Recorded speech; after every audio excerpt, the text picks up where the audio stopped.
Dalam kitab Durratun Nasihin dijelaskan, ketika seluruh manusia dikumpulkan dari Adam sampai hari kiamat, triliunan manusia, Bapak saya ajak kepada kita membayangkan pikiran kita bagaimana kita ngantri bayar vaksin waktu itu. Bagaimana kita ngantri ketika beli bensin. Ngantri kita. Padahal waktu itu paling ratusan orang. Bagaimana ngantrinya di padang mahsyar kelak. Dari Adam sampai kiamat. Ketika vaksin. Bapak masih memiliki beberapa loket. Di akhirat nanti satu loket dari Adam sampai kiamat. Dan dipanggillah kita satu-satu. Betapa lama kita menghadapi pengadilan ini. Maka dalam keadaan gelisah itu. Ada sekelompok manusia datang kepada Nabi. Kenapa dia gelisah? Dia mau tahu saya ini masuk surga atau masuk neraka. Pengadilan belum dimulai. Samalah kalau kita dinyatakan tersangka oleh polisi. Kita kan mau cepat. Adili saya cepat. Kalau saya salah berapa hukumannya? Kalau saya tidak salah lepaskan saya dari sangkaan. Maka gelisahlah sekelompok manusia ini. Datang kepada Nabi Adam alaihissalam. Ya Adam, engkau adalah kakek para nabi. Engkau adalah bapak semua kami ini. Tolong menghadap kepada Allah. Milodoko supaya pemulai pengadilannya. Kau berdoalah supaya dibuka pengadilan. Kata Nabi Adam, maafkan saya. Hari ini saya malu menghadap kepada Allah. Saya pernah makan sekali buah khuldi waktu saya hidup. Di mana mau kusimpan mukaku? Malu kak ketemu Allah. Allahu Akbar.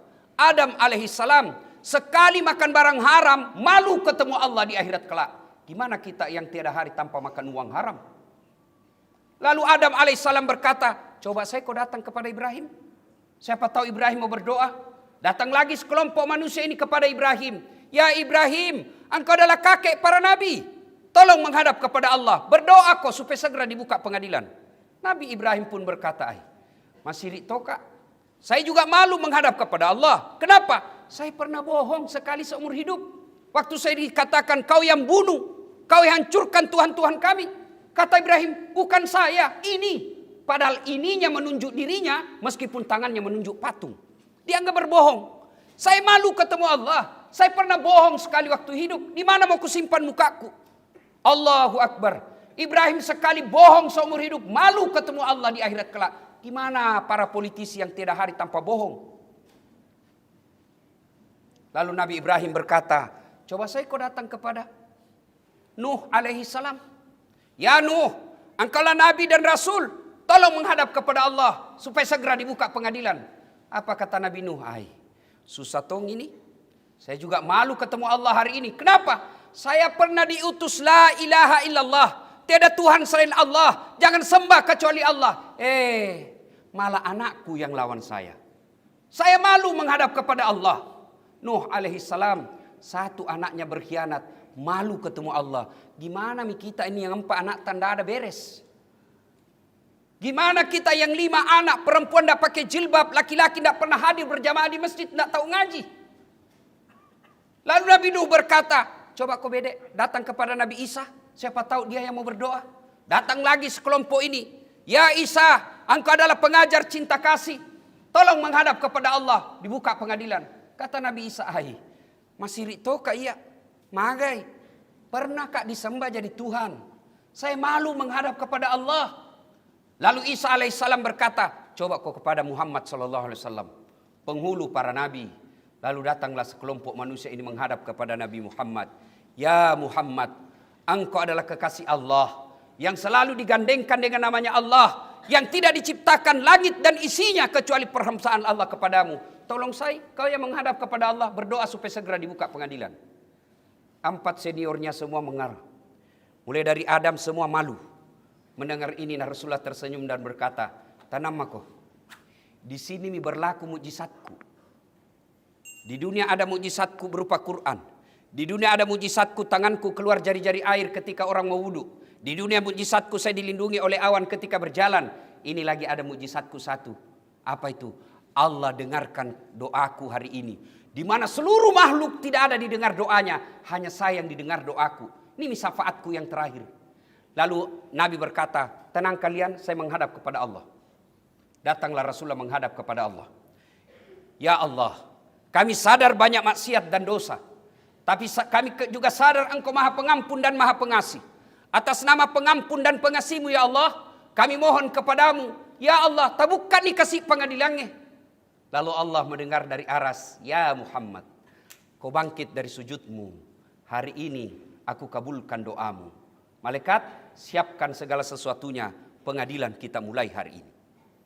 Ketika Nabi ceritakan ini, datanglah sahabat berkata, ya Rasulullah, luar biasa syafaatmu waktu itu. Syafaat ini kira-kira kalau di kantor rekomendasi, kata belece, nota. Ya Rasulullah, luar biasa syafaatmu waktu itu. Apakah semua ini kami umatmu dapat syafaat, otomatis mendapat syafaatmu? Kata Nabi, dek, angka syarat nambo. Tidak, ada syaratnya. Sahabat bertanya, apa gerangan syaratnya? Kata Nabi, 2 Ji. Allahu Akbar. Cuma 2 syaratnya Pak, lebih banyak syaratnya jadi caleg. Lalu kata sahabat, apa gerangan syaratnya ya? Ya Rasulullah, 1, aqimis salah, tetongangi sampajangnya, dirikan solat. Jadi jika saudaraku ingin mendapat pertolongan dan bantuan dari Rasulullah sallallahu alaihi wasallam kelak di akhirat, maka dirikan solat. Solat ini penting. Dia ibarat alat elektronik barcode. Coba Bapak kalau beli sekarang, kan itu ada barcode di. Kalau dicek barcode-nya tidak nyala itu, berarti tidak terdaftar. Bapak kalau hari Jumat saja datang sholat, paling terlambat datang, paling cepat pulang, orang khotbah Bapak tidur, hati-hati Pak. Kenapa ini sholat penting? Coba Bapak lihat perintah-perintah syariat Islam yang lain, ayat saja turun. Allah perintah haji, ayat saja turun. Allah perintah puasa, ayat saja turun. Allah perintah zakat, ayat saja turun. Tapi ketika Allah perintah kita sholat, tidak cukup ayat turun. Panggil Muhammad, datang menghadap kepada Allah, ditemani 4 malaikat, ketemu langsung dengan Allah. Lalu Allah berikan perintah sholat. Dari cara penerimaan sholat saja, dia sudah spesial. Yang kedua, sholat ini penting. Kenapa? Karena sholat adalah puncak penghambaan kepada Allah Subhanahu wa Ta'ala. Artinya apa? Tidak boleh ada kegiatan lain kecuali kau menghamba kepada Allah. Bapak pergi menunaikan ibadah haji, boleh sambil dagang. Bapak puasa, boleh sambil dagang, bahkan boleh nyanyi-nyanyi. Bapak bayar zakat, boleh sambil dagang. Tapi sholat, tidak boleh Bapak takbir lalu sambil ditanya berapa harganya, Bapak jawab. Kenapa? Ini puncak penghambaan kepada Allah. Tidak boleh ada kegiatan lain.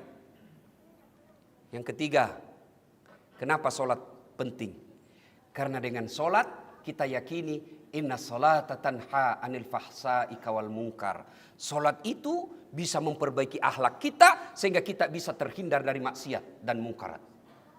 Sidang Jumat yang saya muliakan. Syarat pertama sholat kalau mau mendapat syafaat dari Rasulullah Muhammad sallallahu alaihi wasallam. Tanpa sholat cerita, tidak akan ada password, barcode bagi mereka yang tidak mendirikan sholat. Coba mereka yang selalu terlambat sholat Jumat. Hafal nih mukanya Pak, hafal. Dia tonji itu Jumat lalu, dia juga itu Jumat akan datang. Selalu terlambat.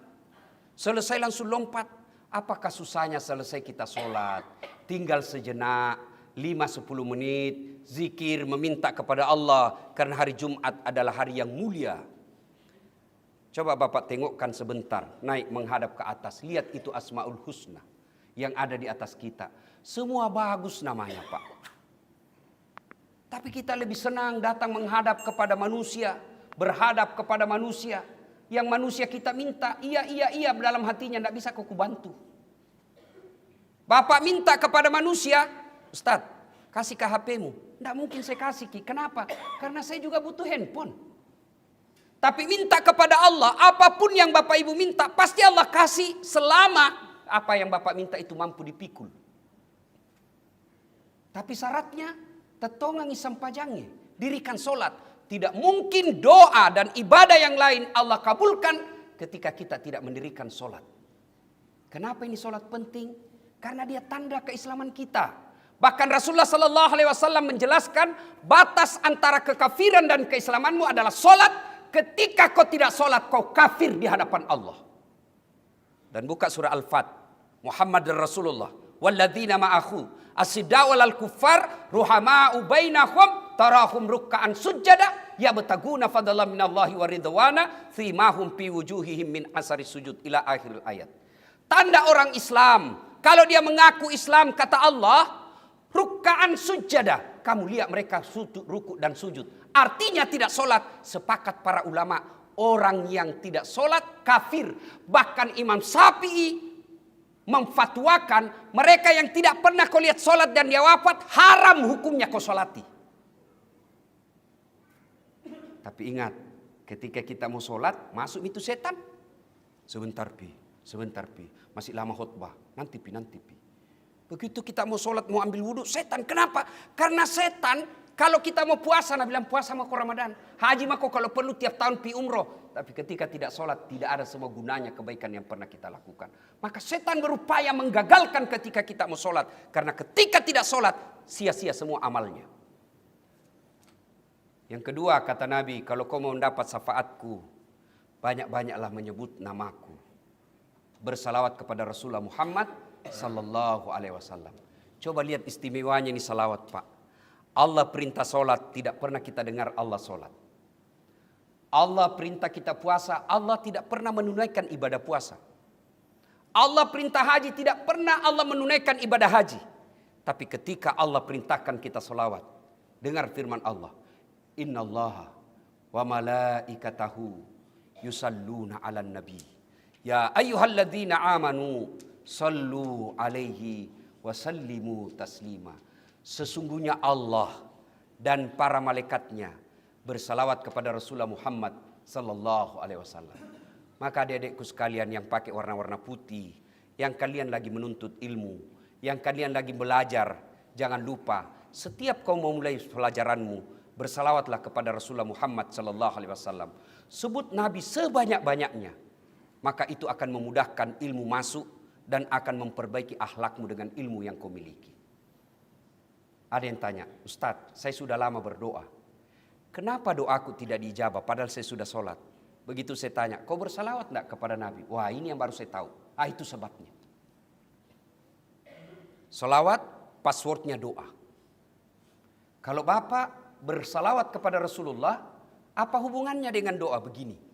Saya akrab dengan Bapak, lalu saya punya anak nakal, selalu kita ganggu. Tiba-tiba saya wafat, datanglah anak saya minta tolong di rumah tak. Pak, tolong bantu kak kasihan ini mau membayar. Bapak ingat, ini mi anak bikin susah ki selama ini di kompleks. Nggak pernah kita kasih tenang tidur. Bapak tentu, nggak mungkin saya bantu. Datang istri tak. Pak, jangan kau tahu lihat itu anaknya. Ingat kau bapaknya. Das atlatif itu bapaknya, kasihan baik kau sama kau dia toh. Oh iya, akhirnya apa? Anak ini dibantu bukan karena lihat anaknya, tapi ingat bapaknya. Kalau Allah melihat dosa dan maksiat yang kita lakukan, rasa-rasanya Allah sulit mengabulkan doa kita. Tapi karena kita sebut kekasih Allah, ya Nabi salam alaik, ya Rasul salam alaik, ya Habib salam alaik, salawatullah alaik. Allah melihat kita. Akhirnya mengabulkan doa dan permintaan. Karena kita sebut manusia yang paling dicintai oleh Allah. Bahkan dalam hadits qudsi Allah jelaskan. Benengetannya sabah engkau Muhammad. Bukan karena kamu, saya tidak ciptakan dunia dan isinya. Saya persembahkan ini dunia dan isinya kepadamu ya Rasulullah Muhammad sallallahu alaihi wasallam. Maka ketika ada doa-doa Bapak belum terkabul selama ini, bisa jadi penyebabnya sholat Bapak masih anggap remeh dan malas bersalawat kepada Rasulullah Muhammad sallallahu alaihi wasallam. Semoga ada manfaat, lebih dan kurangnya mohon dimaafkan. Barakallahu li wa lakum wa izaisil mu'minin innahu huwal ghafurur rahim.